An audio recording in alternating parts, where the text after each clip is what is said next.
Hey there. I need a jump start again. Do ya? Yeah. Oh man, okay. It's dead. Yeah, you heard that right. The 40-year-old Volkswagen needs a jump start yet again. But today, we're not even in Wyoming. We're in Yellowstone. Well, almost. We're just outside of Yellowstone in a small town called Gardiner, Montana. A town where I've worked previously last summer, and I knew I had to come back, but this time with a friend. Well, that took longer than expected. Yeah, right? Man, it was really dead. We stayed in this campground that's been closed for a while. For obvious reasons, there's a lot of snow. I had to throw in my snow chains, but Tyler managed okay with his two-wheel drive Econoline. We're headed into the town of Gardiner now, so Tyler could check it out. He's never been here, let alone in the winter. I feel like the winter is the best time to visit because there's no tourists, and I mean, there's a couple elk, but not as many as, the middle of peak season. Which is good because the more animals means more people, and the people go to pet the animals, and it's a recipe for disaster. And I will say this, anytime I start slipping, I throw on these tire chains. I'd rather struggle for 4 minutes than struggle for an hour trying to get myself unstuck from a situation. It makes life so much easier since, we're not out here with those fancy 4x4s.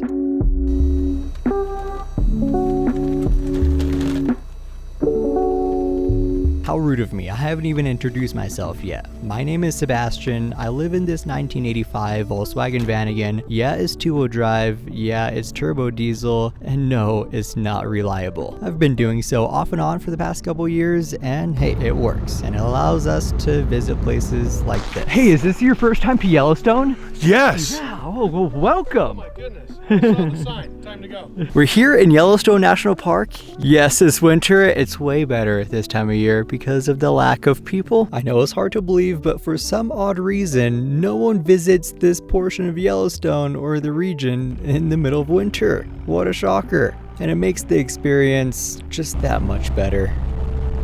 We're driving up the extremely windy road from Gardiner to Mammoth Hot Springs now. And then we're gonna venture out towards Lamar Valley. Oh yeah, and this is Copper. This is Tyler's dog, and he's absolutely loving it. The goal for this trip is to see some wildlife. I know we're gonna see plenty of bison, hopefully some wolves. Have you seen any cool animals yet? Just bison. I saw a couple of deer. Did you? Yeah. I didn't see any deer. A couple people on the side of the road looking at something. I don't know. I just saw a couple, I don't know, 5 or 6 bison. Yeah. Which is cool to see in the winter. Yeah. Buddy.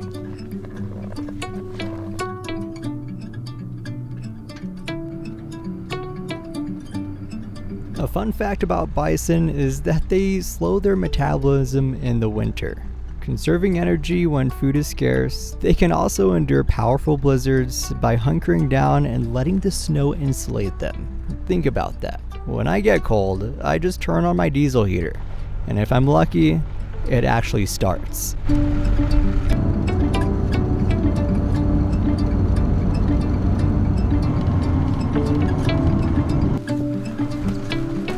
So I've come to the conclusion that I know I'm not a good driver, and I'm always all over the road because I'm looking out the window, looking at the cool views. I mean, there's always so much to see, but I will say in a national park like Yellowstone, I'm a bad driver times 10, maybe even 20. With this kind of landscape, there's so many animals that You could have the potential to see like wolves, bears, even this time of year. Yes, bears are out this time of year, not very often, not like they are in the summer, of course, but they do wake up periodically and feed and then go straight back to bed. Sounds like a pretty good life if I do say so myself. Fun fact about the Lamar Valley, most people don't know this. It is the largest man-made valley in the United States. Isn't that crazy? It's man-made? It's man-made. Hand tools. Hand tools and... They carved every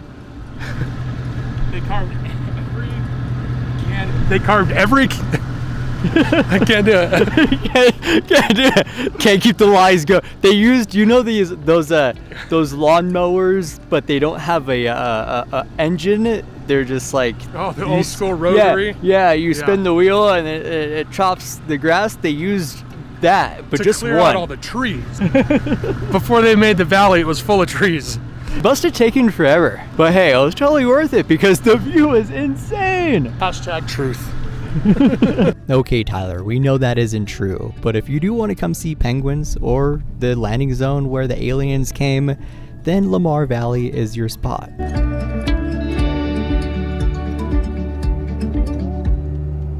We have not seen any wolves or bears or not even a moose out here in Yellowstone National Park yet. There's always a chance. But it's not just the animals that make this park special. Take this for instance.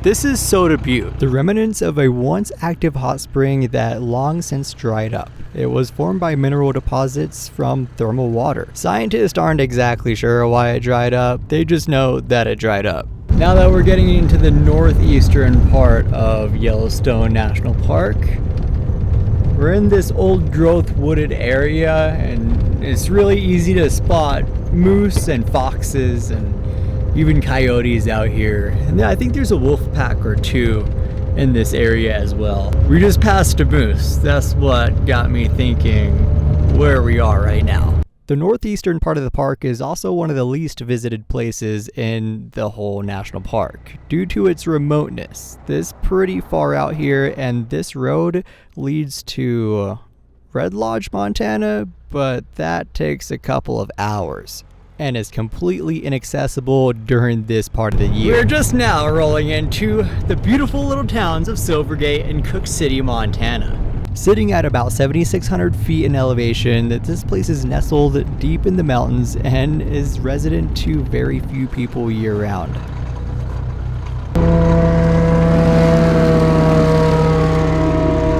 I know we haven't seen much, but what do you think of Cooke City so far? It's a pretty cool little place. Yeah. I love how everybody's got to like tunnel into their homes.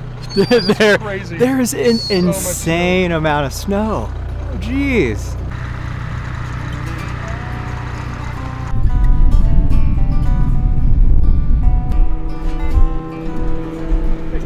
Oh man, this is the type of snow we need in Jackson. It's incredible. I mean, look at those stairs. It's unusable. We drove around, we walked around, and we saw all of Cooke City, and we were just amazed by the remoteness and how quiet it is here before grabbing a bite to eat. Everyone's got these snowmobiles, and now I really want one. Do you want one of these fancy snowmobiles? I sure do. Yes. Yes, that is an extremely stupid question. At least one, right? I could go for like 3. Yeah. We just ate at Miner's Saloon here in Cooke City. Highly recommend. We got the pizza. If you flip the menu to the back, there's a variety of different pizzas. Really, really good. You would not think that they have good pizza here in a very small, very remote mountain town in Montana. We just found a pretty sweet camp spot for tonight. It's somewhere I've stayed before, but Tyler has not. Just outside of Silvergate, Montana and Yellowstone, Wyoming. It's nothing special. It's just a roadside pullout and there's no one here except one other van. So, I mean, it works out pretty well.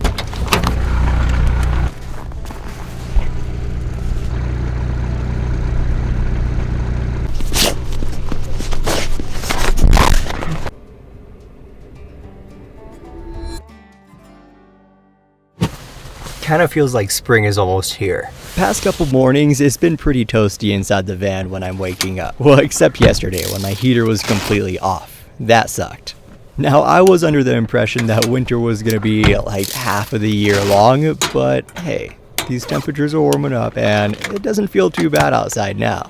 Now, I do wish that my van had a little bit better insulation. I mean, I do have the Reflectix on the windows and some wool insulation in every panel, But hey, it still bleeds hot air through these walls somewhere every single night. So when my heater does turn off, it does get cold really, really quick. It definitely matches the temperature from outside in the van. But if I wanted warmer temperatures all year round, I would definitely drive south. I do like these cold winter months, so if we could hold on to that as long as possible, I'm all for it. Can't complain too much though, because we're out here just outside of Silvergate in Cooke City, Montana, and it's still snowing. It's just warm outside, and it's absolutely beautiful.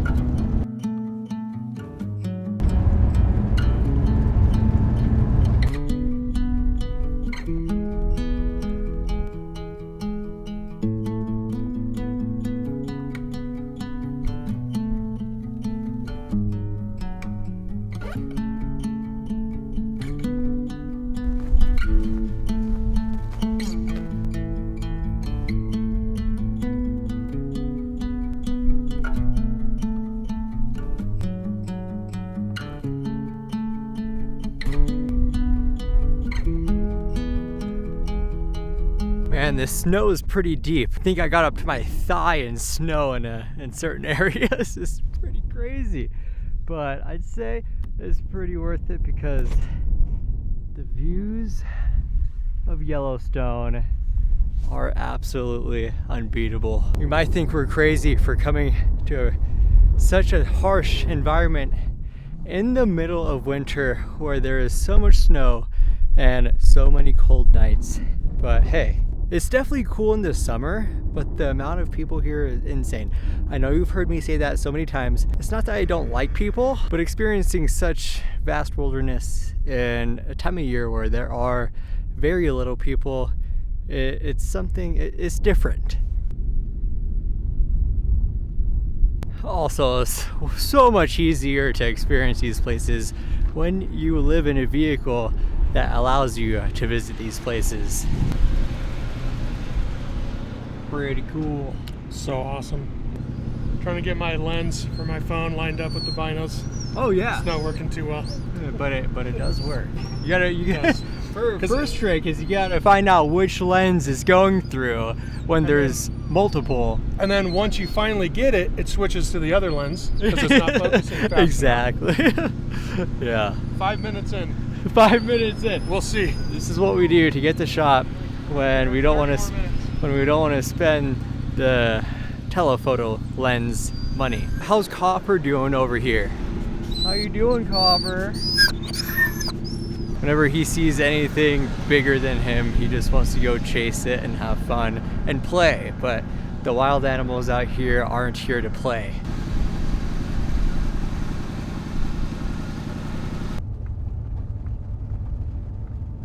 All right, you guys need to check this thing out. Not this. This is kind of boring, but check this out. This is cool. It's like a cabin on the back of a truck. What do you think? It's pretty sweet. Yeah, I could build one. Or you just hotwire it. He's full of bad ideas. Somebody has to be.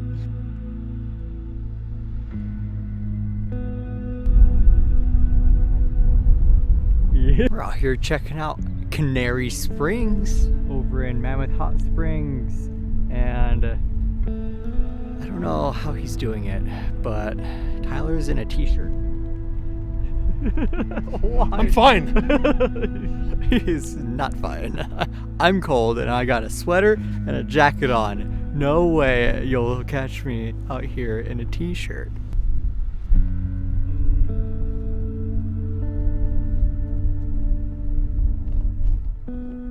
Well, I pulled off the side here on the old Yellowstone Road because I noticed these ravens eating something, and then a massive bird came up and started eating the same thing. It was kind of odd because the ravens usually scatter when an eagle shows up, but oh, now there's a bald eagle. There's a golden and a bald eagle eating. feeding on the same thing.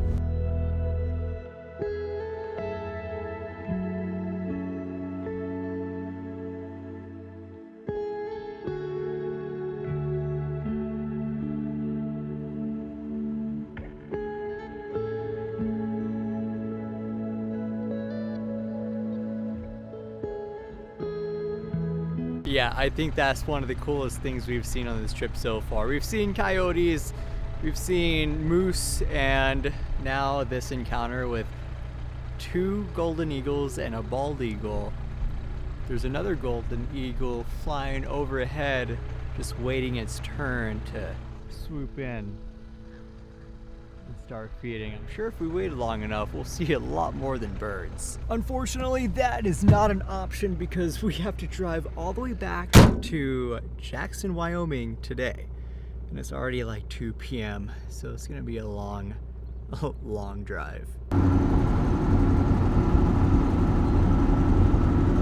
Now, luckily for me, I do not have to work tomorrow. However, Tyler does. Tyler does. So I get to not drive all the way back to Jackson, but he has to drive. Yeah. And I'm gonna stay here at this pullout that we stayed at the other night on the way to Yellowstone and Gardiner.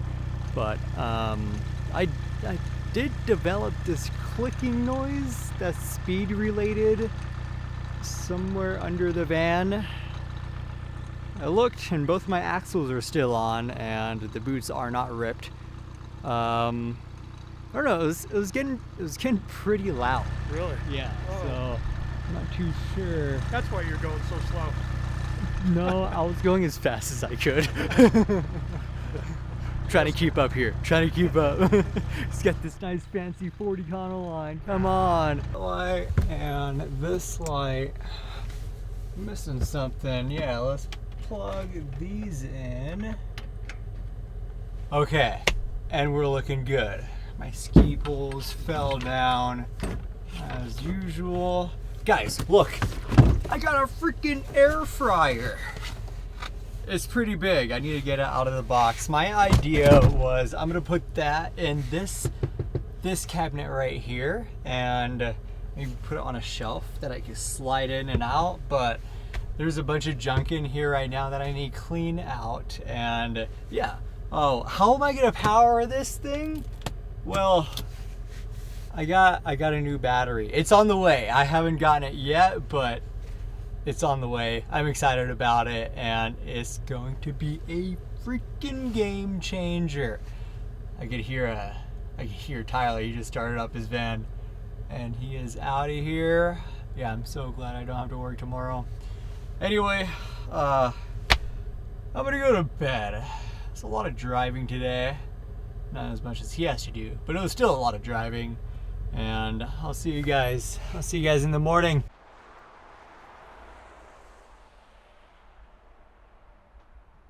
Alright, it's a chilly morning, and I noticed as I was driving down the road that it was getting a little too cold in the van.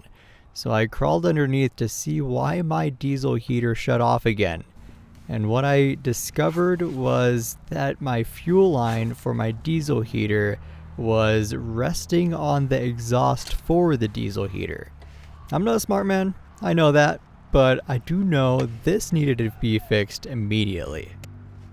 That clicking issue, it ended up being just a couple of loose CV bolts. One of the bolts came out, and the little retainer that holds the CV CV joint itself onto the axle, or a stub axle, it was completely missing, or one of the bolts was completely missing, and the little retainer kind of flapped down and was hitting the trailing arm, and it was very loud and very annoying. I'm glad it was a very easy fix. I had a couple extra CV bolts, so I just tightened it all up and we are good to go.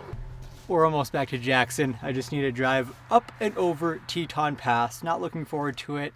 Figured I'd fix the issue here in Victor and then drive over with no issues, hopefully. I think it's safe to say that this is one of my least favorite roads to drive in the 48. It's a steep incline followed by a steep decline, and it puts a lot of wear and tear on the van. But hey, thanks for watching, guys, and I'll see you guys next week. Laid under the willow tree, the last weekend of summer.